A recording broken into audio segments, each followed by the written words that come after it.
de la danse hip-hop présente dans le cinéma des années 30. Difficile à imaginer. Pourtant, c'est un film de 1928 qui a inspiré la compagnie Pokémon Crew. On voyait une personne tourner sur la tête et ça m'a vachement interpellé parce qu'on se posait la question d'où venait ce mouvement, d'où il a été créé. Cette vidéo, je pense qu'elle a mis tout le monde d'accord en expliquant que la danse hip-hop s'est beaucoup inspirée de toutes les danses et surtout de ces années-là, des années 20 et 30 où les comédies musicales arrivaient en force. Silence, on tourne, c'est l'histoire d'un making-of. Qui n'a jamais rêvé de voir ce qu'il se passe derrière une caméra? Les Pokémon Crew en proposent leur vision.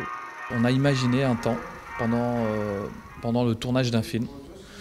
Donc on laisse le spectateur imaginer à sa manière, mais nous, par exemple, on a imaginé une pause, la pause du comédien après avoir tourné toute la journée. On a imaginé, on a essayé de prendre la place du travelling. 2 mois de création, 5 tableaux et 9 danseurs, pour un savoureux mélange de performance, d'humour et de poésie.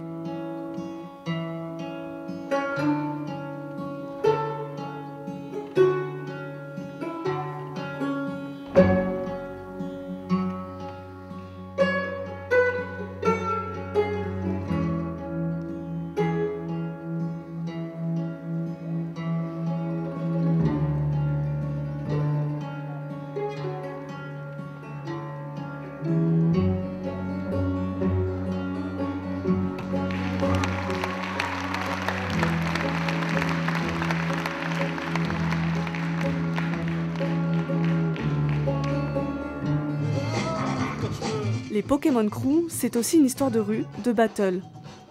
À ce jour, la compagnie est double championne du monde, championne d'Europe et double championne de France. Et entre les compétitions et la scène, c'est parfois le grand écart. C'est différent, c'est pas plus compliqué, c'est différent parce que c'est un autre cadre. Là, il y a un espace à respecter, une écriture chorégraphique, une présence scénique, il y a des comptes à respecter, tandis que la compétition, c'est un peu freestyle, comme on dit, c'est rentre, tu fais ton passage comme tu le sens, avec ton esprit. Et nous, justement, on avait envie d'emmener cette énergie-là de la compétition, mais sur scène, cadrée. Cadré et pourtant tellement fou. Une chose est sûre, après tout ça, on ne regardera plus un film de la même manière.